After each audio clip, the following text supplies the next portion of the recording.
Anthony Blinken, war with Lebanon and Israel is imminent.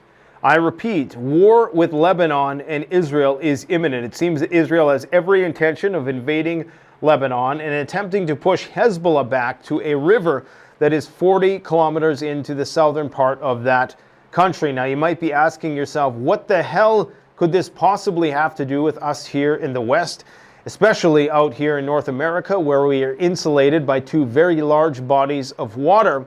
And I would encourage you to look at anything in your home, and you'll discover quickly that it likely wasn't made in this country, and that is because we live in a global commodities exchange, meaning that if there is geopolitical turmoil in one part of the world, it is likely going to repercuss to other parts of the world and have a financial impact in the form of skyrocketing oil prices, which of course will skyrocket inflation even further.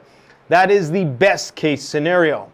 The worst case scenario is that Israel is forced to resort to the Samon option, because facing the near-peer adversary that many people believe Hezbollah to be, it's likely they're not going to be able to sustain that level of attrition, depending on how involved Iran gets. And of course, invariably, that brings the United States into the conflict. If the United States and Israel cannot resolve this problem using conventional weapons, there is a very good chance that Israel will have to resort to the use of tactical nuclear weapons, used quite possibly subterranean, to target the rather extensive network of bunkers and tunnels that are far more sophisticated than the ones that they face and are currently still facing in the Gaza Strip. This, of course, will have the effect of bringing Iran, bringing Russia, and China into the conflict, because, of course, China is dependent on Iranian oil to a large extent, as well as Russian. So this is why the USS Dwight D. Eisenhower Strike Carrier Group, according to a U.S. defense official, is being redeployed to the Eastern Mediterranean. So the middle of the road prognostication is that the U.S. gets involved in another major war, which ultimately spills over into Iran. The worst case scenario, of course, is that Israel is forced to utilize the Samon option because they have their missile defense systems overwhelmed. You start to see a massive egress out of the country, and their very small and fragile economy, which is unfortunately being compromised by the fact that you have a lot of reservists who were performing vital roles in their economy, now being forced into militarization, taking them away from those occupations. This is going to have a devastating economic impact. And even Shaul Goldstein, the CEO of Noga Energy, the independent system operator for the Israeli energy grid, has stated today that after 72 hours without electricity in Israel, it will be impossible to live here. We are in a bad situation, and we are not ready for a real war. It is no surprise then that there are rumors of panic buying yet again. Now, this began a long time ago because, of course, rumors of wars in the northern direction have been rumbling for quite some time now. In fact, many of us are surprised it hasn't started already, when, of course, unofficially it has, because what's been happening between Hezbollah and Israel can only be called a war. It just hasn't went into any sort of big aero offensive maneuvers just yet, but it appears as though that is about to happen. Lebanon has even threatened Cyprus, the island of Cyprus. They claim that the Americans, yes, the Americans and the Israelis are flying sorties from there, and that that island will not be immune from attacks. In response to this, Cyprus has suspended issuances of visas from Lebanon, and the Canadian government is now reiterating that Canadians should refrain from traveling to Iran and that those who are currently there should return. Now, this, of course, 24 hours after deeming the IRGC to be a terrorist organization. So we're seeing level 4 travel advisory. I don't think we use that system here. but it is very similar to what the State Department uses. Level 4 travel advisory for Iran from Canada and the United States. Lebanon, not quite yet a level 4 travel advisory, but this square is likely to change to red very, very soon. You have the Dwight D. Eisenhower heading there, likely going to be performing defensive duties. This, of course, is going to take even more attention away from the Red Sea, giving the Houthis free rein, who appear to be completely unstoppable at this point in time. I mean, you would think that we would have put a dent in their capabilities, but they are completely implacable, it seems. However, their setup is in the mountain ranges of Yemen. It seems to be very formidable, and it's very difficult to even put a dent. So I can't see how we're going to deal with the subterranean nightmare that likely awaits Israel in southern Lebanon. So things are about to get really, really crazy, and that is just one front. But remember, each one of these nodes in the network are connected. If something breaks in the Middle East, it is going to create and exacerbate the problems everywhere else. Israel is currently also relocating 45,000 children away from the northern part of Israel due to concerns of war. Apparently, summer camp is a big deal in that country. So, North Korea, right now, of course, Vladimir Putin has now went to Vietnam, concluding his trip with Kim Jong-un, as you could see them in the vehicle there, gallivanting, signing a strategic military partnership, essentially the equivalent of a NATO Article 5. If one of the countries is attacked, the other agrees to come to its aid. Now, what exactly is that going to mean? Nobody knows. North Korea is a nuclear-armed nation. Estimates are that they have up to 90 nuclear weapons now, okay? 90 already. Now, with the help of the Russians, they're going to have the ability to put that on some sort of Sarmat missile equivalent that is going to be impenetrable by U.S. defenses. And what that means is that the potential for, it just gives North Korea a lot more leverage. That's not stopping the U.S. from moving more nuclear bombers closer to that front. In fact, a group of B-1B Lancer nuclear bombers has been sent to Guam base in the Western Pacific Ocean in response to this. Now, there's been a lot of stuff happening in the Philippines as well. In fact, they're looking at Article 5, the bilateral agreement that the United States has with the Philippines. They're looking at invoking that. According to U.S. officials, U.S. Indo-Pacific Command has drafted options in case the events happening at the Sierra Madre escalate or if the Philippines invoke Article 5 of the Mutual Defense Treaty. So they're getting ready to potentially not only to go to war with China over Taiwan, but also in the Philippines, on the Korean Peninsula, possibly Japan and beyond into the Pacific. So everything is getting wildly out of control. The demarcation between East and West is getting more solidified by the minute. By the minute. Putin has threatened South Korea. He's basically said that if you supply weapons to the Ukrainians, you're not going to like the answer that we have. Now, it's hard to take him or Nasrallah seriously because everybody excuses it as strategic forbearance, but it starts to just look like they're all talk. And I'm not saying they are.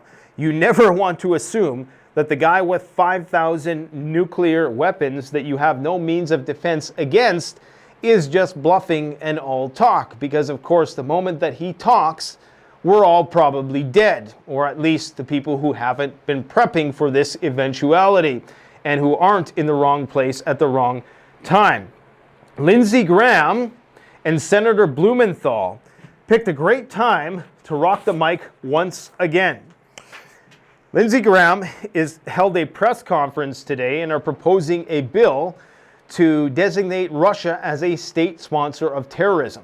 Now, if they do that, that is going to offer no quarter for the Russian ambassador, and they're already having problems getting visas approved. The Russian envoys and diplomats are having a very difficult time with the Americans and the State Department.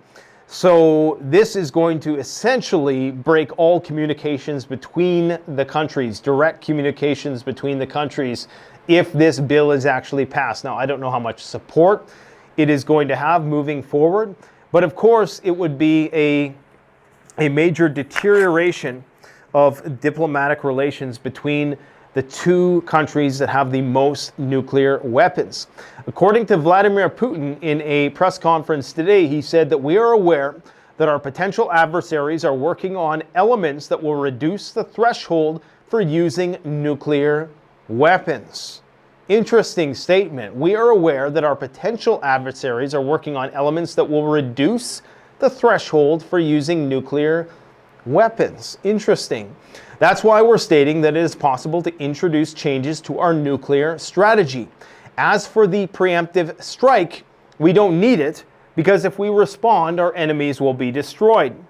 Now, listen to what he said there. He basically admitted that they're not talking about a preemptive strike here, per se. They're not talking about altering their nuclear doctrine to allow for a first strike or a first use of weapons.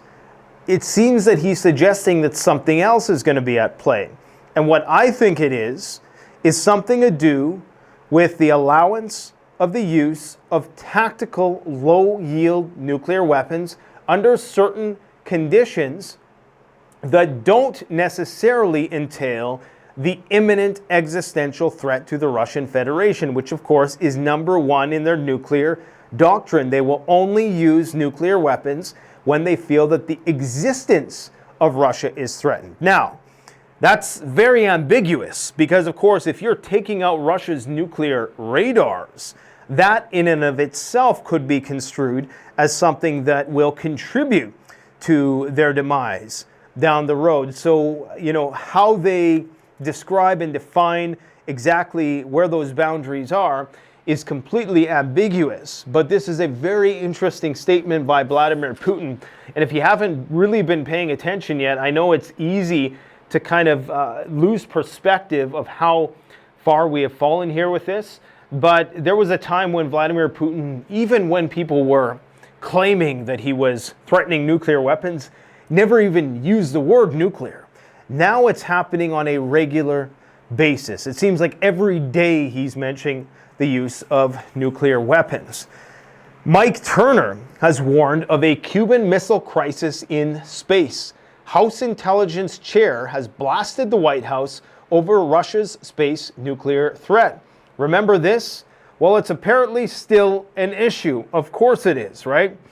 He's ripping into the Biden administration for not being more transparent about intelligence on Russia's purported development of a space-based nuclear weapon. Now, the White House says that don't worry, they haven't created it yet. And of course, the Russians are firing back and saying, no, it's actually you who is creating these space-based nuclear weapons. And I'm suspecting if we are, maybe SpaceX has something to do with that. I mean, what is this mad dash to go to Mars? We haven't even went to the moon. All of a sudden, this fantasy about going to Mars for no apparent reason other than to become a multi-planetary species? I don't think so. Usually, it's about militarization. In this case, the militarization of space. The congressman raised the specter of Russia detonating a nuclear weapon in space as a potential day zero event. I've been saying day zero event. I wonder if he's been watching my videos. I mean, I know that 0 day and it's a common thing, but I never really heard it used in relation to this. Maybe it has. Maybe that's, what do they call it? Cryptomnesia, where you think you created an idea, but you actually heard it somewhere else and you thought you discovered it, but you didn't. You're biting somebody else's rhymes. Who knows? But he basically said it could bring the end of the space age and it would destroy and black out pretty much every satellite on that side of the planet.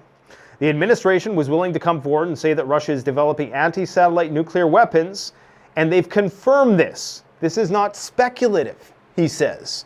So we got nuclear conflicts pending in space in cyberspace. Okay, the Samson option, just nuke, nuke, nuke, nuke, nuke. And the US has confirmed that it's going to be sending all Patriot missile defense systems to Ukraine.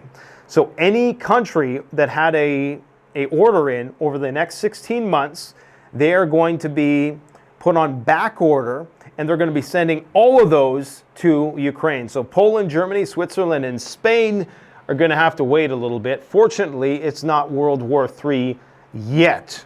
This means that there's going to be a lot more Ukrainian cannon fodder before this thing has run its course. Russians, it should also be noted, do suspect that NATO is planning an attack.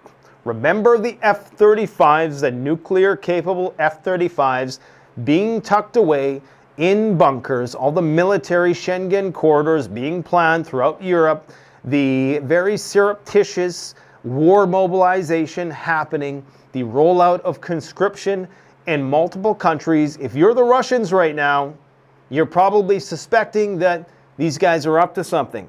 I'm not saying they are, I'm just saying that's what they think. And in war, you must think how your adversary thinks. Vladimir Putin also had this to say today. They, the West, say that they want to achieve the strategic defeat of Russia on the battlefield. What does this mean for Russia, he says? For Russia, this means the end of its statehood. This means the end of a 1,000-year history of the Russian state. I think this is clear to everyone. And the question arises, why should we be afraid? Isn't it better for us to go to the end? This is elementary formal logic. Basically, he's saying, scorched earth, Operation Dead Hand. If you go, everybody goes. If we die, everybody dies. And of course, just to reiterate, Jake Sullivan the other day has said that Ukraine can hit inside Russia anywhere its forces attack from across the border. They got a green light on Moscow. Guys, it's going to be a hot, hot summer. There's now a Scandinavian NATO transport corridor that is being expedited. Norway, Sweden, and Finland have agreed to create a military transport corridor that will run through the north of each of the three countries. Norway's Prime Minister announced today this agreement is in an important stage for the three countries.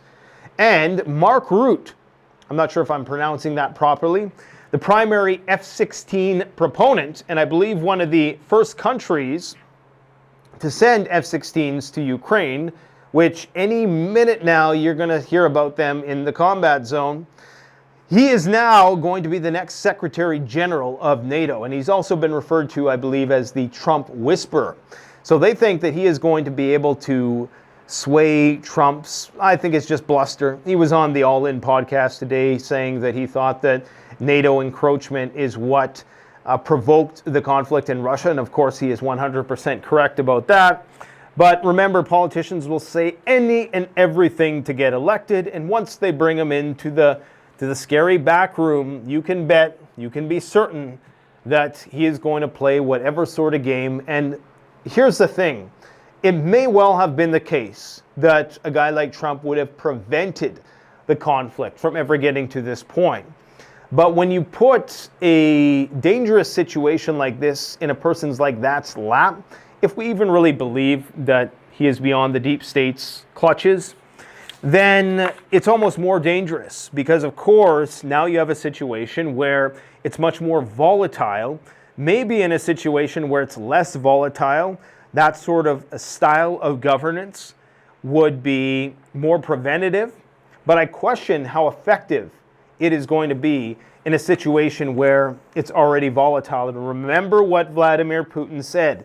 He said no matter who they put up there, it's not going to change foreign policy of the United States. And I got to take his word for it, okay? Just because, I mean, if it's not like he's saying, yay, go Trump. If he was, then maybe I would say, okay, maybe there's a prospect for peace here. He's not saying that, all right? Shipping container rates have nearly quadrupled in the last few months. I mean, it is an insane. We're almost to the level of COVID peak in terms of the shipping container freight rates. So you have all of these things, inflationary pressures. The only thing keeping inflation down at this point in time is the phony baloney stock market that continues to mask the real inflation. Whatever globalization is still in place and hasn't been nullified by the trade war, and the relatively lower oil prices. Once that goes, it's game over. And if you're holding NVIDIA right now, there's been a lot of insider trading. Day after day, I'm hearing that people who bought in at a very low price are getting out. And now you have all the dumb retail money filing in. This is the FOMO phase. It's going to crash. It is going to crash, okay? According to investor sentiment on the stock market at S&P 500, right when consumer confidence reaches a certain level, I can show you the graph here. I'm not sure if you can see that. Okay, so here we are, right here. Okay, and so what happens after you reach one of those peaks? You can see the S&P 500 is continued to go up. Well, what happens is that you get a crash. All right, so we're at that peak of consumer confidence, and the smart money is liquidating right now. I can't show you the graph today. We will show it tomorrow. But there's a graph here that shows that the smart money, the long holders, are selling out of these big stocks. So guys, I would encourage you, keep on prepping, man. Stacking it to the rafters.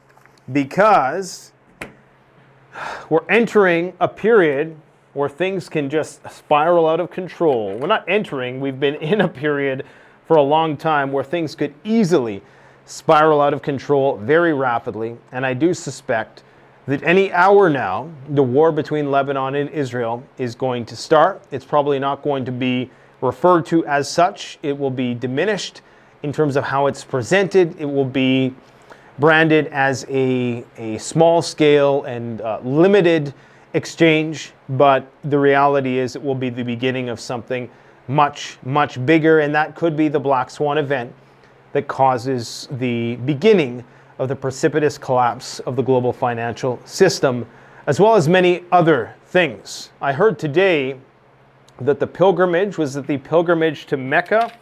Or, I'm not a Muslim, so I don't know, but hundreds of people have been dying because the temperatures are north of 50 degrees Celsius, okay? Now, where I am, we happen to live in the one polar vortices pocket of the planet that is not seeing record temperatures. So it's good because, of course, I just moved to a new acreage, and last year I was very worried about getting any land here at all because we are seeing insane drought throughout the entire western part of Canada. We have been fortunate that a lot of those water levels have been replenished by a very unusual amount of rain. Again, we are the anomaly on the planet right now. Everywhere else that's population dense is experiencing higher than average temperatures, but we're going to take what we can get. So keep on prepping, my friends. We got a lot of excellent content coming your way. I hope you're taking this preparedness stuff seriously and not just amusing yourselves to death. Please, when it finally goes down, every ounce of labor that you've contributed to becoming a more well-rounded, self-reliant individual is going to pay dividends when the shit hits the fan. Thanks for watching, my friends. Stay safe, take care, keep on grinding.